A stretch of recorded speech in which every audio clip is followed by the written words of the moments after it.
अध्यात्म विज्ञान कोई धर्म या संप्रदाय नहीं है, ये स्पिरिचुअल साइंस है जो कुदरत के कानून पर आधारित है। ये विज्ञान पूरे ब्रह्मांड के सभी रहस्यों को उजागर करता है और जीवन के सभी पहलुओं को समझने के लिए एक नई दृष्टि देता है। इसी को आर्ट ऑफ विजन कहते हैं, दुनिया को देखने की एक नई दृष्टि, जो अध्यात्म विज्ञानी परम पूज्य स्वामी श्री कमलेशानंद जी के निर्देशन में सनातन सत्य का अनुसंधान कर हमारे जीवन को प्रकाशित करे। जय सच्चिदानंद।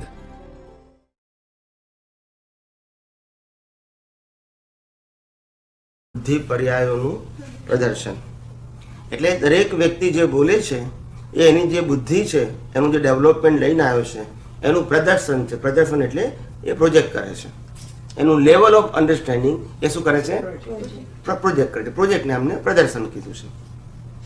ગતમત જ્ઞાને ગ્રાહ્યા પરમાણુ, ગતમત ગયા અવતારે જ્ઞાનના જે પરમાણુ, અનુભવ જ્ઞાનના જે પરમાણુ, માન્યતાના પરમાણુ, બિલીફના પરમાણુ જે ગ્રહણ કર્યા છે તેથી જ સૌનું ભિન્ન જ દર્શન। આ અવતારમાં ઘરમાં રહ્યો હોય એટલે એને લાગે કે દરિયા કિનારે સારું, આ અવતારમાં દરિયા કિનારે રહ્યો હોય તો કે આપણે ગામમાં સારું। એટલે દરેકનું ભિન્ન જ દર્શન છે। કેવું છે? હા, સમજાય છે? ઇન્ડિયામાં રહેતો હોય એને કોઈ અમેરિકાની વાત કરી હોય તો એમ થાય કે અમેરિકામાં રહેવા મળે તો સારું, અમેરિકામાં રહીને પછી મજૂરી કરતો તેના કરતાં ઇન્ડિયા સારું હતું કે છે।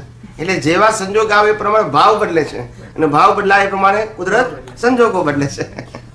જેવો ભાવ તેવો ભાવ। શું થાય? આ સરસ વાક્ય છે। મંદિર બાંધ્યું મૂર્તિ ખંડિત। આ મંદિર છે, શું છે? અને એમાં મૂર્તિ કેવી છે? ખંડિત। ખંડિત એટલે કે મંદિર ને મંદિર ત્યારે કહેવાય કે જ્યારે અંદર મૂર્તિની સ્થાપના થાય ભગવાન રૂપે। આ દુનિયાના કોઈ પણ મંદિરને મંદિર ત્યારે કહેવાય કે અંદર કોઈ પણ ભગવાનની સ્થાપના થાય તો એને મંદિર કહેવાય, નહીં તો મકાન કહેવાય। રાઈટ કરો? એવી રીતે આને મંદિર ક્યારે કહેવાય? અંદર ભગવાનની સ્થાપના થઈ જાય। ઉનિશ્ચય નિર્ણયથી કેવળ મન વચન કાયની અવસ્થા માત્ર કુદરતી રચના છે। એટલે આ મન વચન કાયની અવસ્થા એ મંદિર છે, કુદરતી રચના છે। પણ હું નિશ્ચય નિર્ણયથી કેવળ શુદ્ધાત્મા છું, એ મૂર્તિ ને પેલું મંદિર, કુદરતી રચના છે મંદિર। સુના મંદિર આત્મઘાત। સુના મંદિર એટલે કે મંદિર તો છે પરંતુ નિરંતર આત્માનો ઘાત થાય છે, એટલે ભગવાનને ભૂલી જવાય છે। એનું નામ આત્માનો શું કહેવાય? હોવા છતાં ભૂલી જઈએ એટલે ઘાત કહેવાય। શું કહેવાય? હોવા છતાં ભૂલી જઈએ છે। મોહને કારણે, અજ્ઞાનને કારણે, રાગ દ્વેષને કારણે, કસાયોને કારણે આપણે અંદર રહેલા પરમાત્માને ભૂલી જઈએ છીએ। એને આત્મઘાત કહેવાય।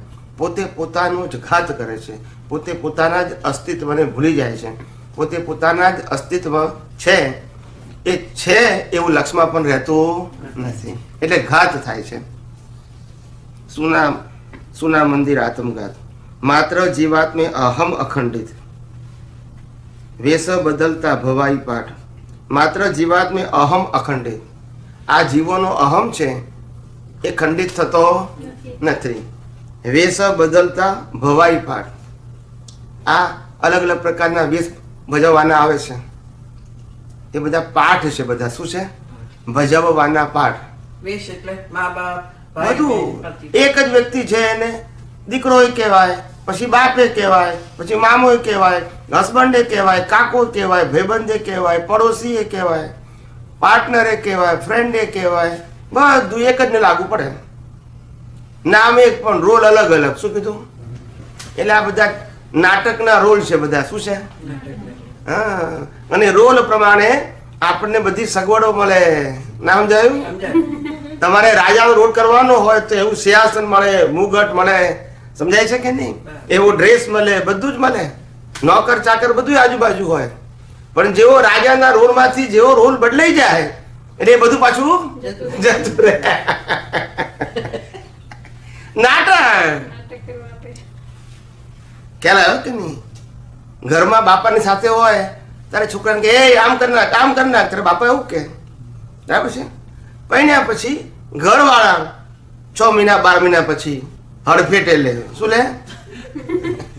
તે 12 મહિના તો સારું ચાલે એમ, પણ જ્યારે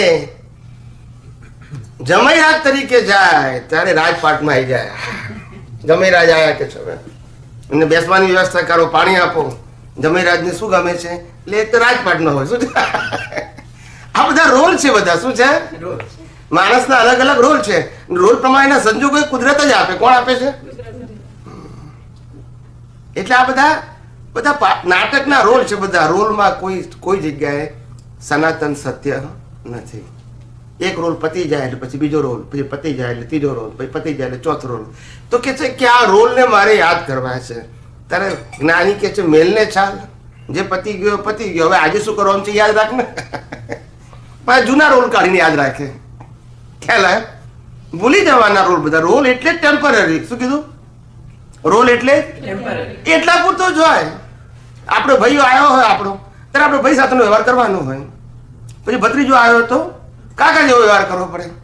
પછી પછી આપણે અમે કાકા આવે તો આપણે ભત્રીજા રોલ કરવો પડે. રોલ બધા જૂના યાદ રાખવાના આપણે. ભૂલી જવાનું. એ રોલ એટલા પૂરતો જ હોય. બદલાયા જ કરે. શું છે? બદલાયા જ કરે. માટે કશું આ બધી ટેમ્પરરી વસ્તુ એ કે યાદ રાખવા જેવી નથી, યાદ કરવા જેવી પણ નથી. અંદર દાન જ ચોખ્ખી રાખવી કે મારા મન વચન કાયાથી કોઈને દુઃખ ન હો ન હો ન હો. પતિ આવો ભાવ રાખો. ઉદય જે હોય તે ભાવ આપણો હોવો જોઈએ. બાકી નાટક પ્રમાણે કરવું પડે. શું થાય? એટલે નાટકની અંદર આપણે કશું દાપણ નહીં કરવાનું. શું નહીં કરવાનું? તમારો રોલ આવે કે લડવાનો છે તો લડવાનું, જાણવાનું કે લડવાનો રોલ આવ્યો છે. પણ એ રોલ આવ્યો છે માટે પૂરો થવાનો છે. શું છે? કુદરત શું કે છે? આ લડવાના સંજોગો પણ હું તને આપું છું અને પ્રેમ કરવાના સંજોગો પણ હું તને આપું છું. માટે તને સંજોગો આપું એ પ્રમાણે તારે રોલ કરવાનો છે. શું કરવાનો છે? હા, ના સમજાયું? આ તો લગ્નની અંદર દિવેલિયું મોડું કરીને લઈ જાય અને મરામાં ગયો ત્યારે હસતો હસતો જાય. એટલે ભાઈ રોલ બરાબર કરતો નથી તું. ત્યાં રડવું ના આવે તો પાણી લગાવવું પડે. શું કરવું પડે? ખ્યાલ આવ્યો ને? લગ્નમાં જઈને ગમે એટલું દુઃખ હોય તો મેકઅપ કરીને જવું પડે. શું છે? એ રોલ કરવો પડે. શું છે? આપણે સાચું થવાનું નથી પણ રોલ તો કરવો પડે કે નહીં? એવી રીતે એટલે નાટક કહેવાય. પણ આપણે તે સ્વરૂપ થવાનું. આ બહુરૂપીના બધા રોલ છે બધા. શું છે? બહુરૂપીના રોલ છે. એટલે રોલ સ્વરૂપ થવાનું નથી. આપણે તો રોલથી કેવા છે? જુદા છીએ. પણ કુદરતે એના કર્મ પ્રમાણે અલગ અલગ પ્રકારના રોલો ભજવવાના આપ્યા છે. ભજવતી વખતે એટલું ધ્યાન રાખવાનું કે આ રોલ કરનારો હું નથી. આ મને મારા કર્મના ફળ રૂપે બધા રોલ મળ્યા છે. શું મળ્યા છે? પણ હું રોલ સ્વરૂપ. જેટલા મહાન પુરુષો પોતાના જીવનમાં સફળ થયા એ એટલા માટે સફળ થયા કારણ કે એને ખબર છે કે રોલ કરનારો જુદો છે અને હું જુદો છું. હું તો શાશ્વત એવો પરમાત્મા છું. હું જ ચેતન છું.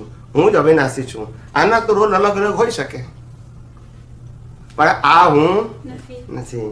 ને રોલ કરે છે એ પણ હું નથી. અને એમાં મારી ચોઈસ પણ નથી. માટે આનો ટોપલો મારા માથે લેવાની જરૂર નથી કે દુનિયા શું માનશે એવું વિચારવાની જરૂર નથી. દુનિયાને જે માનવું હોય માને, એ આપણો વિષય નથી. આપણે શું છે ધેટ ઇઝ ઇમ્પોર્ટન્ટ થિંગ. આ જગતમાં કોઈ પણ વ્યક્તિએ આ જગતમાંથી સરળતાથી પાસ થઈ જવું હોય કુદરતની એક્ઝામમાંથી તો એક જ વસ્તુ ધ્યાન રાખવાની, જીવન પોતાના અસ્તિત્વથી જીવો. પોતાનું અસ્તિત્વ એટલે શું છે? હું ચેતન છું, હું અવિનાશી છું અને તમામ પ્રકારની અનંત શક્તિઓ વાળો છું.